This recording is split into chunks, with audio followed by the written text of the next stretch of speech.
É isso aí, pessoal. Então estamos chegando à nossa próxima atividade no palco principal do Dia Mundial da Criatividade. O Dia Mundial da Criatividade acontece simultaneamente em 128 cidades, em 19 países, e nós estamos na 4ª edição deste formato colaborativo. O Dia Mundial da Criatividade nasceu no Brasil em 2014, quando nós realizamos um evento com a presença do John Hawkins, mentor criativo do Centro Universitário Belas Artes, que inclusive é o nosso próximo convidado. O Dia Mundial da Criatividade em 2014 aconteceu na sede da Project Hub e, além da presença ilustre do John Hawkins, autor do livro A Economia Criativa, nós também tivemos a presença de representantes do Google e de algumas outras empresas para falar um pouco sobre o valor da criatividade para a inovação. Eu tenho o maior orgulho de ver que algumas instituições de ensino superior que fazem parte, dessa estrutura formal de educação ligada ao Ministério da Educação também estão se reinventando, ampliando as ofertas de cursos livres para a comunidade criativa, não só nas grandes cidades, mas através de plataformas digitais. E é um orgulho para nós receber uma das escolas mais tradicionais. Para vocês terem ideia, o Centro Universitário Belas Artes já tem mais de 90 anos falando sobre arte, sobre cultura, sobre criatividade. E é muito bom poder ouvir um pouco um dos representantes desse pensamento que a Belas Artes promove há tantos anos no nosso país. Eu gostaria de chamar então o Felipe Moraes, que vai falar um pouco sobre planejamento de marcas para o ambiente online. E eu fiquei super interessado, vou acompanhar aqui do nosso estúdio essa próxima live, porque o Dia Mundial da Criatividade teve que fazer a sua transformação digital e a gente foi aprendendo na prática a fazer esse planejamento da nossa marca no ambiente online. Então, Felipe,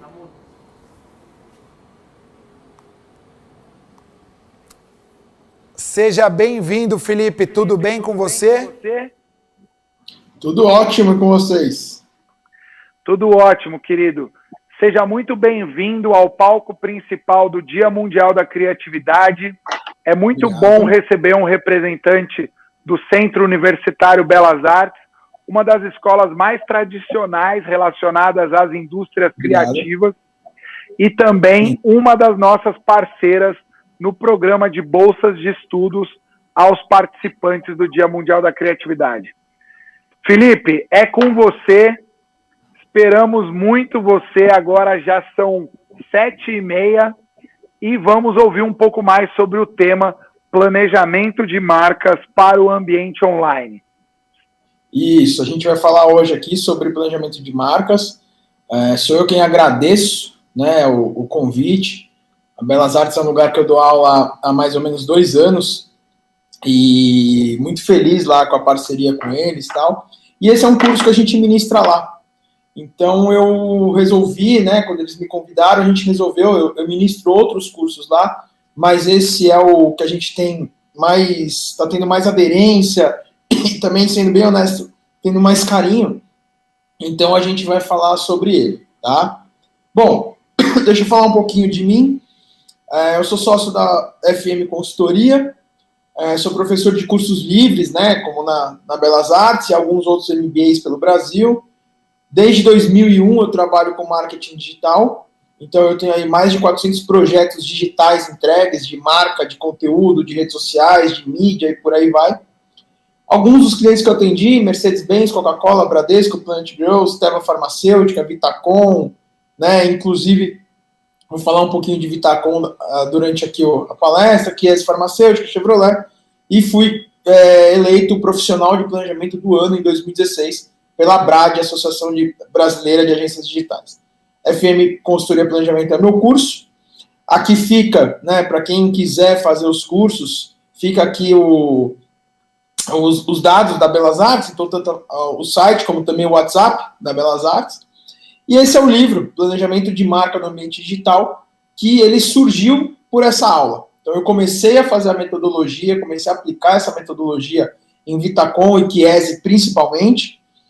Essa metodologia começou a crescer, virou aula, essa aula começou a crescer, virou um livro. Tá? Então está aí o livro lançado agora em novembro de 2020. Tá? Com o prefácio, para minha grande felicidade, de um dos maiores profissionais, se não o maior profissional de brand do Brasil, Jaime Troiano. Bom, então eu vou resumir essa metodologia aqui, né? A gente tem aí pouco mais de 25 minutos, 30 minutos para fazer essa apresentação. Então eu resumi em como a gente aplica essa metodologia. Na aula vocês vão ver isso com mais detalhe, obviamente no livro com ainda mais detalhe, mas para uma palestra de meia hora eu falei, deixa eu resumir e colocar o coração do que é a metodologia, porque a gente tem usado essa metodologia em várias marcas. Hoje o nosso principal case é a Vitacom. Ele daqui a pouquinho não vai ser mais o nosso principal case. A gente está num processo desenvolvendo já, junto com uma empresa mundial, um novo reposicionamento de marca, uma coisa que a gente já está fazendo, já está acabei de entregar o relatório da fase 2, que vocês vão ver as fases aqui. Acabamos de entregar o relatório da fase 2, agora às 7 horas da noite. E agora, eles aprovando, a gente vai para a fase 3 e 4, e com certeza, lá para junho, as minhas próximas palestras, eu vou falar que não mais o nosso maior case é a Vitacom, mas sim esse. Então, os 5 Ps, a gente avalia, né, esse planejamento de construção de marca na internet, a gente avalia esses 5 pilares. Por que 5 Ps? A gente, de maneira nenhuma, isso eu gosto de deixar muito claro, de maneira nenhuma a gente quer chegar perto dos 4 Ps tão difundido pelo Kotler, pelo marketing, muito pelo contrário. Foi uma grande coincidência mesmo. Porque quando a gente começou a entender o que as marcas precisavam trazer para o seu dia a dia, a gente começou a ver assim, bom, peraí, as marcas precisam trazer o propósito. Então tá todo mundo hoje falando de propósito de marca, a gente vai ver aqui. Precisa ter um propósito, as marcas precisam ter esse propósito, né? Legal. O que as marcas precisam ter esse propósito? Então é um ponto. Bom, o que é uma marca? Uma marca é uma promessa. Pô, tem um outro ponto. Qual que é a palavra do planejamento que a gente mais usa? Percepção. As marcas não são o que elas querem ser, elas são o que o consumidor entende dela. Então eu preciso entender percepção. Ponto. Já tinha 3. O que uma marca precisa? De um bom posicionamento. Criou-se esse bom posicionamento de marca, a gente conseguiu trazer o que a marca é, o que a empresa precisa ser. A partir daí, marcas vendem para pessoas. Então eu preciso entender pessoas. E aí se chegou aos 5 Ps. Foi exatamente assim. A gente sentou aqui, começamos a discutir aqui dentro da empresa com algumas pessoas, e começamos a entender, para falar, precisamos criar uma metodologia, porque toda consultoria trabalha com metodologias próprias, e aí a gente criou essa. Como que ela é pautada? E aí, a partir disso, a gente foi pautando. Então, tá bom. Ela é pautada a seguinte. Primeiro, né, ela passa para a gente chegar aos 5 Ps, e vocês vão ver depois que a gente avalia 60 pontos, e no próximo slide eu vou mostrar quais são. Para a gente chegar nesses 5 Ps, a gente passa por 4 fases. Então, a fase 1 e a fase 2, elas andam em paralelo. A fase 1, que a gente chama de razão da marca, é quando eu pesquiso dentro da empresa. É quando eu converso com o CEO, converso com diretor, com o pessoal de marketing. Então, por exemplo, esse case que eu estou falando para vocês. A gente fez 20 entrevistas, 12 de razão de marca e 8 de voz das ruas. Né? Bom, da razão da marca, hoje, às 3 horas da tarde, eu tive uma reunião com o CEO global da empresa. Foi a última entrevista de razão da marca. Porque nos últimos 15 dias eu estava falando com o CEO no Brasil, com o diretor-geral no Brasil, com o vice-presidente, com o assistente de marketing, com vendas, enfim. Falei com várias pessoas que a gente mapeou. Tá? Fizemos a razão da marca. Voz das ruas acaba sendo a mesma coisa, só que eu falo com o mercado. E aí eu falei com os consumidores dessa marca. Então, quem gosta, quem não gosta, eu vou explicar aqui dos perfis. Com isso em mãos, a gente acaba a fase 1 e fase 2, nós entregamos um relatório, que foi o que eu falei para vocês, que às 7 horas da noite eu anexei esse relatório, que deve ter mais ou menos uns 80 slides. Eu anexei esse relatório e mandei para o board, né, para o CEO global, para o CEO brasileiro, para o vice-presidente, para 2 vice-presidentes e para um diretor. Então eu mandei para esse board, que é o time que está comandando esse projeto junto comigo. Então eles têm agora na mão deles um relatório de como são as pesquisas. Esse relatório a gente coloca quais foram as perguntas, quais foram as respostas, quais foram os insights, quais foram as conclusões que a gente chegou e quais são os próximos passos.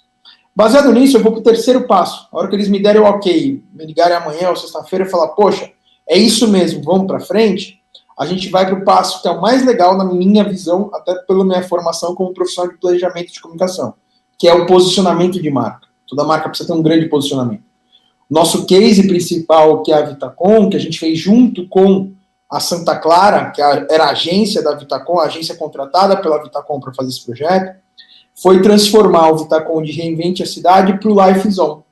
E não foi um reposicionamento, simplesmente a gente chegou numa mesa, um monte de gente escreveu um monte de frases e aí selecionamos uma e colocamos. Não, toda essa metodologia para a gente chegar lá. Aliás, essa metodologia ela foi aprimorada em 2019, ela começou em 2018, ela foi aprimorada em 2019, quando a gente pegou o case da Vitacom e entendeu um pouco mais de marca, um pouco mais de... Fez alguns estudos, aí a gente foi atrás de curso, fez uma série de coisas, e a gente conseguiu chegar nessa metodologia. E quando a gente estava com ela redonda, foi por uma grande coincidência, um grande amigo meu me indicou para Belas Artes, a Dani, que é a coordenadora dos cursos, me ligou. Primeiro curso que a gente colocou no ar foi esse, foi um sucesso, teve 30 alunos, foi um grande sucesso. 2 meses depois a gente colocou mais 20 alunos no curso de branding, tá? Foi outro grande sucesso. E aí veio pandemia, né, o ano passado, todo mundo sabe, e aí, assim, esse tipo de aula as pessoas gostam mais presencial do que online. Mas a gente conseguiu dar um curso online no ano passado, não teve tanta gente, teve umas 12, não teve 30, 20, mas a gente conseguiu porque é uma metodologia que você consegue ter tanto online como offline, tá? Bom, criamos essa parte do posicionamento e depois a gente criou a construção da mensagem, que é como a gente vai colocar isso no mercado. Então é o que eu vou mostrar para vocês aqui. Esses aqui, pessoal, são os pontos avaliados dessa metodologia. Como eu falei para vocês, a gente avalia quase 60 pontos. Então eu vou para a pesquisa 1 e 2, e principalmente a 3, e vou desenhando tudo isso. A fase 1 e 2, ela me dá insumos para desenhar isso, porque tem uma outra fase, que é um outro tipo de briefing. Quando a gente pega o C-level da empresa, a gente faz um tipo de pesquisa, porque ali é mais detalhada, é uma pesquisa mais de 2 horas, enfim, tem outras metodologias aqui que a gente usa. A gente avalia tudo isso. Esses dados, eles são jogados aqui. Então, como é que eu transformo esses 60 dados nos 5 Ps? Esse é o slide. Então, quando eu vou criar promessa de marca, eu olho o Golden Circle, definição do negócio, qual é o texto do manifesto, narrativas, construção da mensagem. Quando eu vou criar o propósito, qual a proposta de valor da marca, quais são os valores, por que a marca existe, qual o comitê que a marca vai criar, por que ela vai criar um comitê.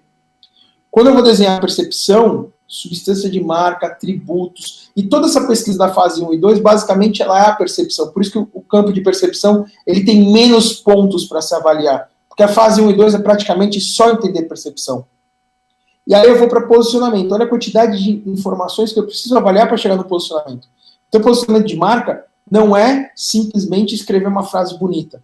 Olha quantos atributos eu tenho que estudar de marca para chegar no posicionamento pautado nos outros. E, por fim, o que é mais importante dentro de uma empresa são as pessoas.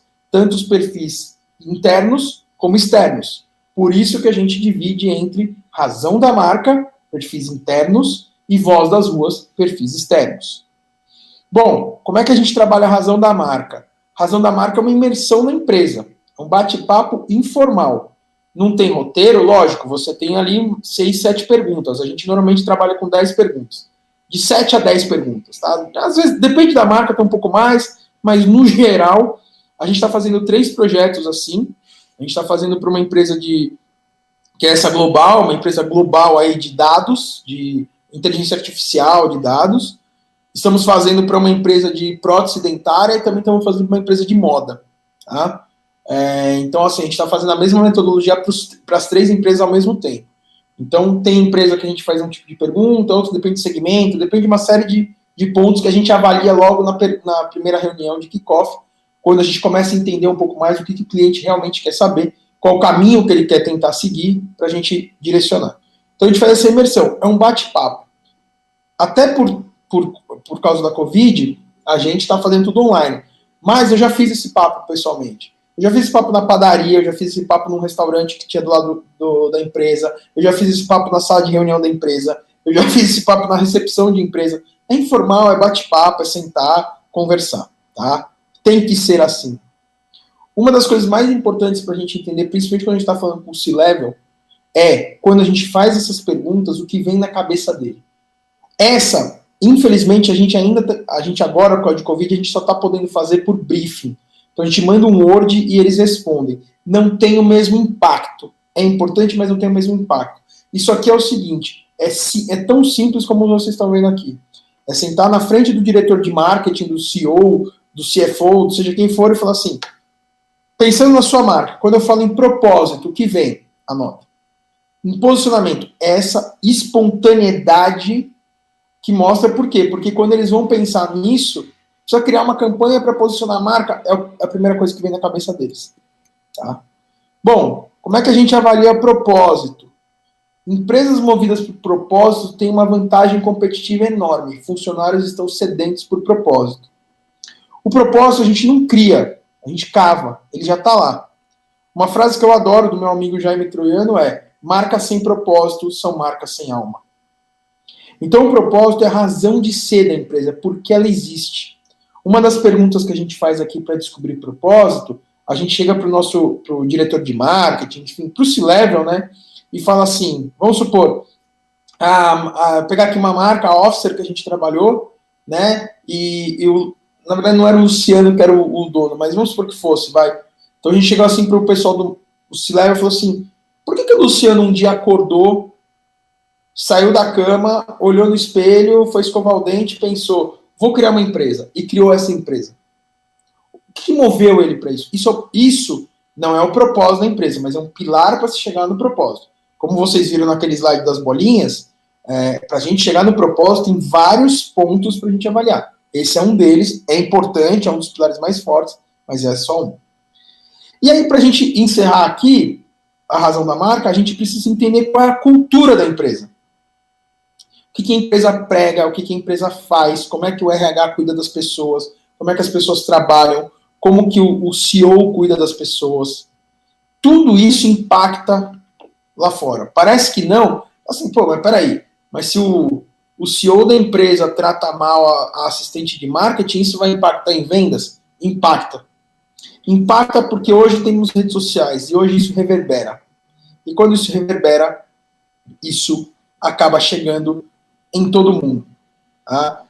Tem um caso clássico que a gente viu aqui mais ou menos em fevereiro, de uma empresa, sendo muito honesto, eu não lembro o nome da empresa, mas a empresa começou a pregar que cuidava bem dos funcionários e tudo mais tal, e aí um funcionário fez um post no LinkedIn dizendo que era tudo uma mentira, porque ele tinha sido mandado embora daquela empresa da seguinte forma: ele morava numa casa, de repente tocou a campainha, ele abriu a porta, era um segurança e uma menina do RH, entrando na casa dele para pegar o computador, para pegar o celular dele, né, porque era tudo da empresa, e ela entrou e falou, ó, você foi demitido, a gente está vindo aqui retirar suas coisas. E ele se sentiu invadido, porque os caras entraram na casa dele e começaram a pegar computador, E ele falou, como é que a empresa fala isso e faz isso? Isso deu 87 mil curtidas. Será que a marca perdeu venda? Eu tenho certeza que perdeu. Aqui são alguns atributos que a gente avalia também. Então eu tenho que avaliar qual é a missão da empresa, a visão, filosofia, conceito de marca, insights. tudo isso. Pessoal, esse material, para vocês ficarem tranquilos, depois eu posso disponibilizar ele inteiro, tá? Aqui não tem nenhum mega segredo, vocês não vão ver nada de marcas que eu trabalhei, nenhum case, nada. Aqui são conceitos que a gente trabalha. Inclusive, essa aqui é um resumo de uma apresentação que eu faço quando eu vou prospectar algum cliente. Então, não tem nada aqui que vocês não possam ter. E eu também gosto muito de trazer para as minhas aulas, para minhas palestras, essa realidade. Então, por exemplo, na minha aula da Belas Artes sobre branding, eu trago cases reais. Quando, né, uma delas, por exemplo, a gente falou, vou trazer um case, aí uma menina levantou e falou, poxa, mas é que eu estou fazendo um trabalho para minha marca, posso trazer o case? Eu falei, pode, a gente trabalha a marca dela. E foi super legal. Então, isso a gente pode fazer, tá? Voz das ruas. A gente entrevista consumidor. Quem compra, quem influencia, quem decide, quem indica e tudo mais. Eu entrevisto o consumidor esporádico. O que é consumidor esporádico? É aquele consumidor que não compra todo dia. Então, eu vou dar um exemplo aqui da minha querida Coca-Cola, que é a marca que eu mais consumo e mais amo. Eu sou um consumidor de Coca-Cola, eu sou esse aqui. Eu bebo Coca-Cola todo dia. Todo dia. Tá? Se está certo ou errado é outra história, mas eu bebo todo dia. Quando eu levo isso para minha irmã, por exemplo, como a minha irmã tem 2 filhos muito pequenos, um de 4 anos e um de 1 ano e meio, ela é uma consumidora esporádica, porque ela também tomava Coca-Cola todo dia, mas hoje ela toma menos. Então ela toma só de final de semana. Até por conta de qualidade de vida, ela e meu cunhado estão todos aí querendo emagrecer, querendo se manter em forma e tal. E ok. Então a minha irmã compra só os finais de semana Coca-Cola. Então ela é compradora esporádica. Aí eu tenho o ex-consumidor. O meu cunhado, por exemplo, é um. Ele não toma mais Coca-Cola. Só a minha irmã toma. Então ficou mais esporádica ainda a compra da minha irmã, porque o meu cunhado decidiu não tomar Coca-Cola e ela está respeitando, então ela toma menos para não deixar ele com vontade, porque foi uma decisão dele. Ele é um ex-consumidor. Esse cara eu preciso conversar. Porque o ex-consumidor, ele é importantíssimo. O Bill Gates fala, né, na sua melhor fonte de pesquisa são os consumidores que não gostam de você, os consumidores que te odeiam, os consumidores que mais te detestam. Por que isso é legal? Porque o ex-consumidor, ele já foi consumidor. Teve alguma coisa que quebrou o elo. Que quebrou? Então, assim, eu sou da Coca-Cola, de repente eu parei de tomar. O que fez quebrar o elo? Enjoei? A propaganda da Coca-Cola tá apelativa? O preço aumentou? O que fez eu parar? Isso eu preciso saber. Aí eu preciso ver as pessoas que detestam. Isso também é importante. Porque é o seguinte, ninguém acorda de manhã e fala, hoje eu detesto a marca Hot Wheels. Para você detestar a marca Hot Wheels, é porque você teve uma péssima experiência. O ex-consumidor pode ser igual ao meu cunhado. Decidi não tomar mais Coca-Cola. Decidi que eu não compro mais Bic, porque não quero mais comprar Bic, então em vez de eu comprar 10 Bics, eu vou comprar uma Montblanc, e aí eu vou gastar mais dinheiro, mas eu vou ter a mesma caneta para 20 anos, e a Bic eu vou ter que trocar todo mês, então não quero. Só que o consumidor que detesta, ele já foi seu consumidor. E alguma coisa aconteceu. Então o cara assim, eu não gosto de Hot Wheels. Detesto Hot Wheels. Porque eu tive... Vou dar um exemplo pessoal, tá? Não vou falar marca de carro, porque não precisa. Eu adorava uma marca de carro, eu tive um modelo dessa marca. Eu tive 1 ano de tanto problema, mas tanto problema, que eu já falei aqui em casa. Se amanhã eu ganhar na Mega Sena, eu vou comprar qualquer carro vou comprar vários carros de todas as marcas, menos 10. Já um amigo meu ama essa marca, tem 2 carros dessa marca. E a gente, né, vira e mexe, fica brincando, porque eu sou muito fã da marca concorrente. Né? Já era, depois do que aconteceu, eu fiquei mais ainda. Então, marca, vem me perguntar por que eu detesto você, porque eu realmente detesto hoje essa marca. Os amantes. O Felipe com a Coca-Cola. Lógico, né, não estou abrindo aqui a câmera para vocês, mas não teria nenhum problema de abrir. Mas eu estou na sala da minha casa hoje, eu tenho 2, 4, 6, 8, 12 quadros na sala da minha casa da Coca-Cola. A minha mulher também gosta muito de Coca-Cola. Então nós temos aqui carrinho de ferro, nós temos quadro, nós temos roupa, nós temos Moleskine, nós temos uma série de coisas da marca, porque nós somos sim amantes da marca. Nós fomos viajar há 4 ou 5 anos atrás, a gente foi viajar, e onde a gente estava tinha uma loja da Coca-Cola de 4 andares, a gente ficou praticamente 6 horas dentro da loja. Então a Coca-Cola tem que entrevistar um perfil do Felipe. Lógico, tem outras marcas assim, Harley Davidson desperta isso, Apple desperta isso, Mercedes-Benz desperta isso, qual mais marcas? Tem marcas de moda que despertam isso. Né? A gente trabalhou muito tempo para Planet Girl e tem muitas garotas que são apaixonadas pela Planet Girl, né? Então ela desperta esse desejo, esse amor da marca. E aí é que a gente tem que conversar. E aquele potencial, principalmente é para o mercado B2B. O mercado B2B, né? Ou então compras de alto valor. Ou seja, vamos supor que eu estou trabalhando para a Audi. Então eu estou lá trabalhando para a Audi e aí eu vejo, vamos pegar o potencial. Quem que é o consumidor potencial? Eu entro em contato com os vendedores da Audi e falo assim, qual é aquele cara, ou aquela mulher, né? Qual é aquela pessoa que está com a proposta do Audi na mão? Só falta assinar. Putz, tem a Beatriz, o Fernando, o Wellington e o Wesley. Me dá o telefone deles que eu vou ligar. Porque tá faltando alguma coisa para fazer esse cara comprar. E essa pessoa comprar. E esse faltando alguma coisa é o que às vezes eu preciso colocar na minha comunicação. Então, às vezes, é aquele apelo. É o Audi ter um custo-benefício maior, é o Audi ser mais econômico do que a BMW e a Mercedes, é o Audi talvez ter um custo de seguro menor, é algum ponto que está faltando para construir aquele quebra-cabeça, para fazer o consumidor criar essas conexões e comprar o Audi, que eu posso usar na minha comunicação. Por isso que eu estudo todos esses 6 perfis que eu mostrei para vocês. Quando a gente faz o posicionamento, a gente tem uma metodologia aqui própria, isso é uma coisa nossa aqui da FM, foi a primeira metodologia que a gente criou em 2016, né? A FM nasceu em 2015, então a gente criou a nossa primeira metodologia que chama-se Verdades da Marca, que é assim que a gente posiciona a marca.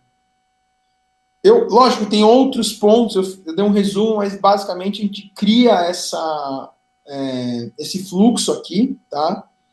A pesquisa da fase 1 e 2, mais briefings, mais estudo de mercado, mais uma série de estudos, nos dão embasamento para a gente chegar aqui. A gente cria matriz SWOT, a gente cria outras matrizes, tá, para chegar aqui. Então aqui eu ponho um resumo, e para nós, profissionais de planejamento, de estratégia, o poder de síntese é fundamental.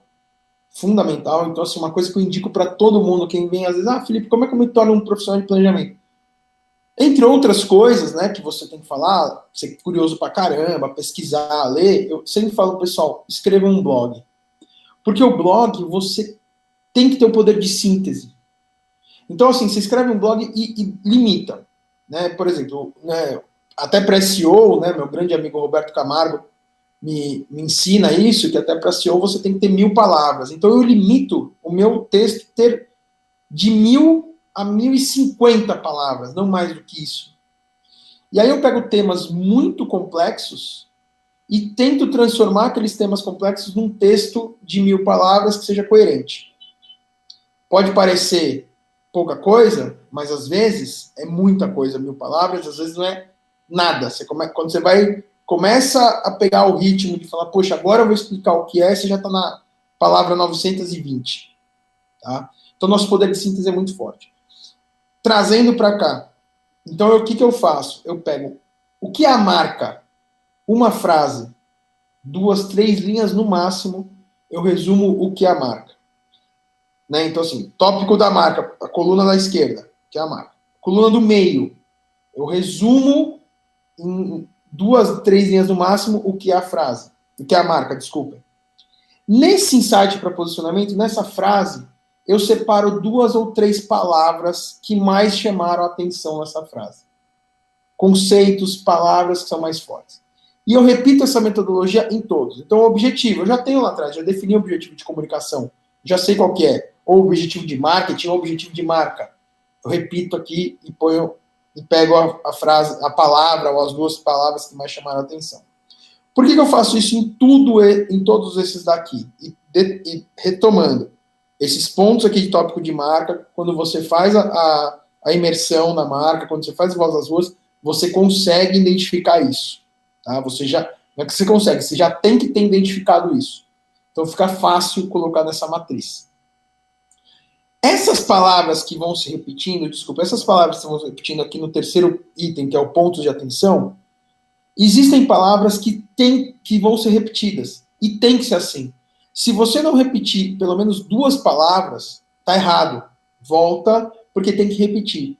Porque uma dessas 2 palavras, normalmente uma se repete mais, é a palavra mágica. O que é a palavra mágica? É a palavra que resume em uma palavra o que a sua marca é. Apple inovação, Mercedes tradição, BMW design, Montblanc luxo, Coca-Cola sede. É isso. O que resume em uma palavra. Essa palavra, ela tem que estar na frase do posicionamento.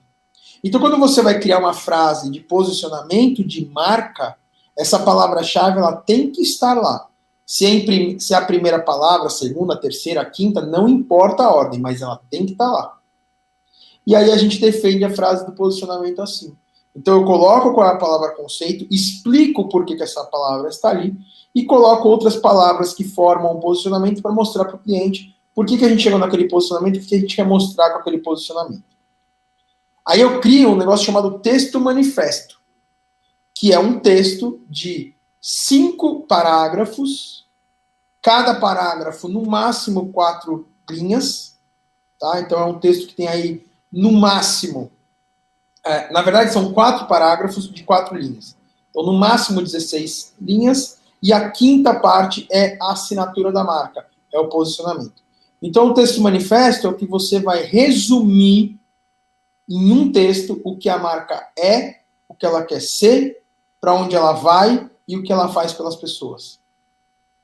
Esse texto, eu trabalho esse texto na minha comunicação, você pode trabalhar. Tem empresa que faz vídeo manifesto, que é muito legal. Tem empresa que faz outros tipos de campanha, então faz o texto manifesto, transforma em conteúdo de rede social, transforma no site, enfim, dá para você trabalhar um monte de coisa. Mas basicamente ele é o que dá um norte para a sua comunicação, para quando você constrói a mensagem, que é o que a gente vai ver agora. A construção da mensagem, a gente se baseia nessa matriz. Como eu falei para vocês, as nossas metodologias, isso aqui também é nosso, é proprietário nosso, tá? Podem usar à vontade, mas a gente que criou. É uma matriz que nos ajuda a saber que tipo de post a gente vai fazer, que tipo de post no blog, nas redes sociais, o tipo de vídeo, qual é o tipo de webinar, qual é o e-mail que vai mandar, porque eu tenho uma coerência do que eu estou fazendo.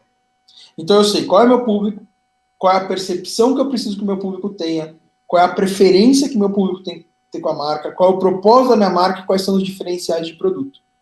Porque não adianta a gente fazer um post, né? Eu tenho batido muito na tecla em algumas agências que eu atendo, que fazem post assim.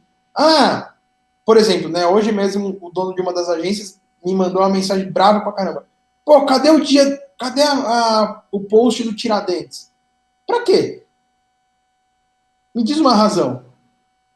Post do Tiradentes. Você é uma agência de publicidade. Legal. Algum profissional de marketing vai prestar atenção na agência porque você fez um post sobre o Tiradentes? Não. O post sobre o Tiradentes vai te dar uma percepção de marca, que é o que você deseja, como uma agência inovadora, uma agência de tecnologia, uma agência criativa, uma agência estratégica? Não. É algo que vai fazer as pessoas tomarem decisão? O cara do marketing tá lá, pô, tô de olho nessa agência, Putz, eles fizeram um post do Tiradentes, agora eu vou contratar? Não. Tem a ver com o seu propósito de marca? Não. O post do Tiradentes tem a ver com o diferencial de produto? Não. Então é só um post. Não vai agregar em nada. Aliás, pode desagregar, porque se é um post com pouco curtida, pouca interação, isso vai prejudicar o algoritmo do Instagram. Então os próximos posts, que são posts de negócios, de case, de um vídeo, então assim, o cara podia estar gravando agora essa aula e colocar lá no perfil do Instagram da marca amanhã, que vai gerar negócio, ele tem menos entrega.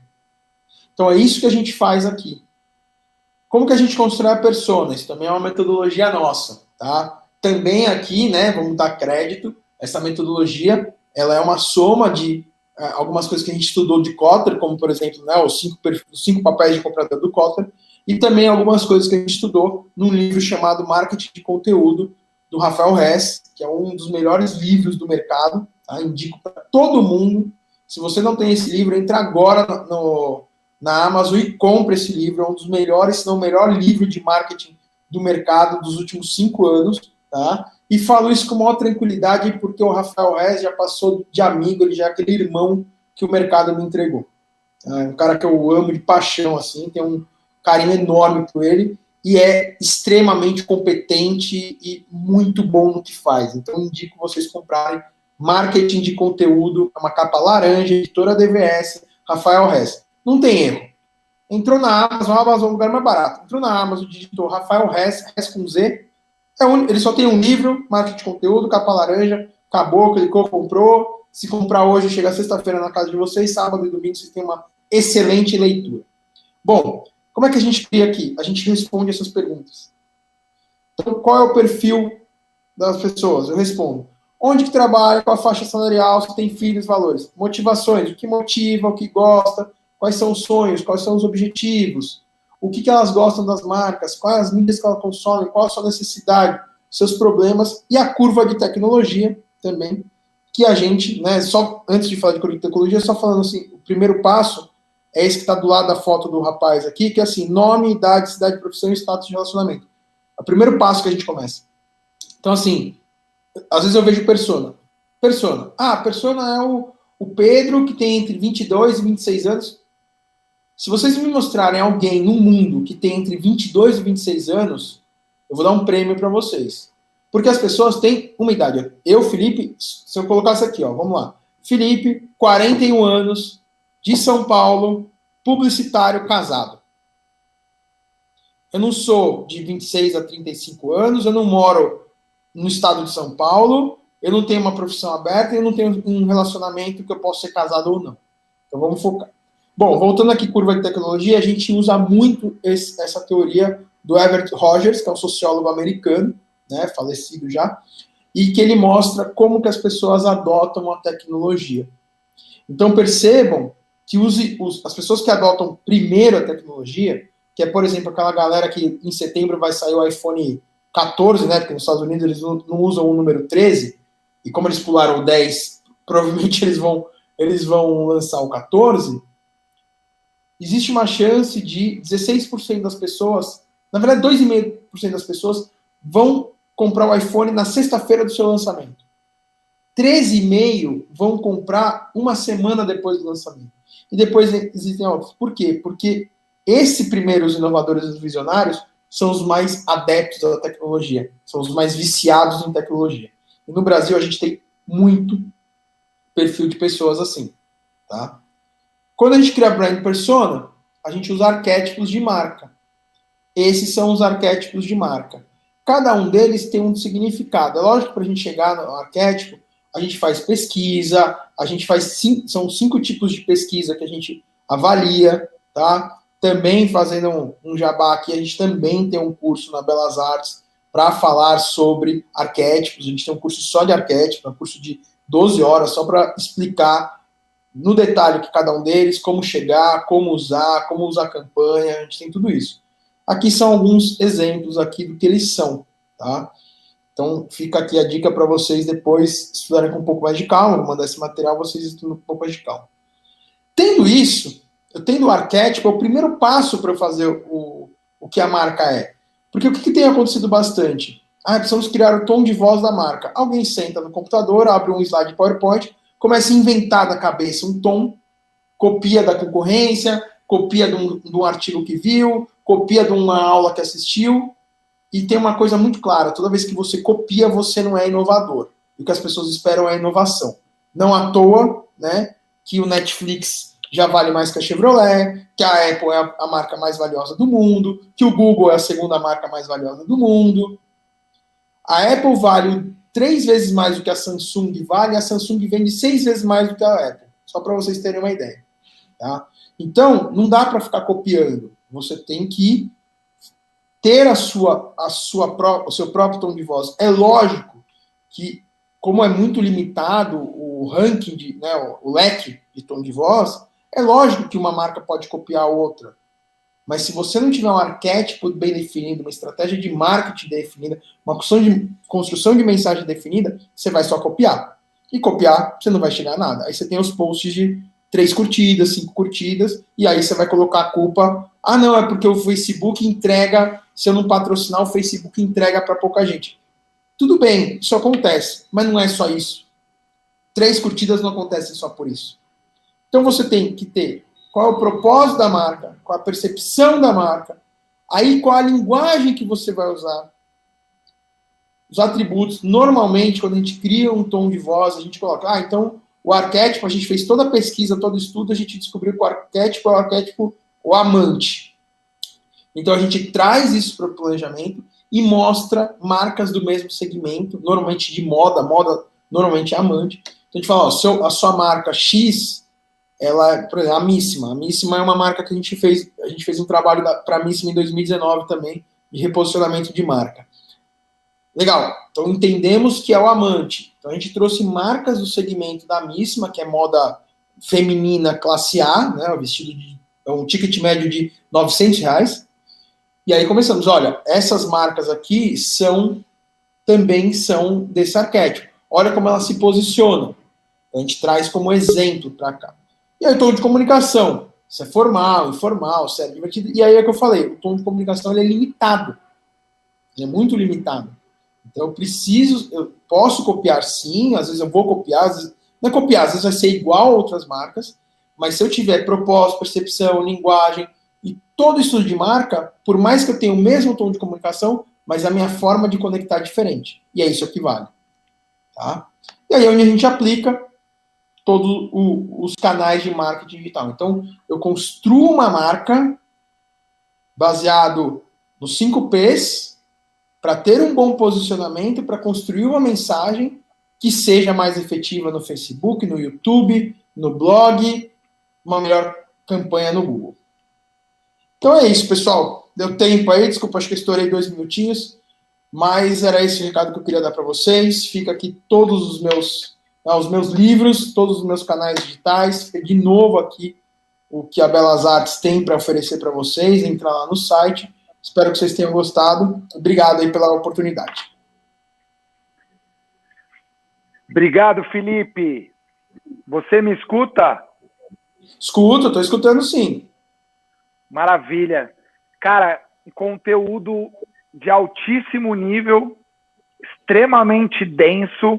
Eu acho importante que a gente possa compartilhar os seus contatos para que as pessoas possam tirar dúvidas, que elas possam conhecer um pouco mais sobre todo esse processo, porque aqui a gente conseguiu ter uma degustação, mas o nível de conhecimento e a profundidade que a gente pode ter em cada um desses P's e nesse processo de planejamento pode ser ainda melhor. Então, cara, super obrigado pela sua participação. Obrigado mais uma vez em nome do Centro Universitário Belas Artes por estar aqui no Dia Mundial da Criatividade e nos vemos em breve, assim que o festival encerrar, os participantes poderão resgatar suas bolsas de estudos para acompanhar os cursos livres da Belas Artes. Parabéns mais uma vez, meu caro. Obrigado, pessoal.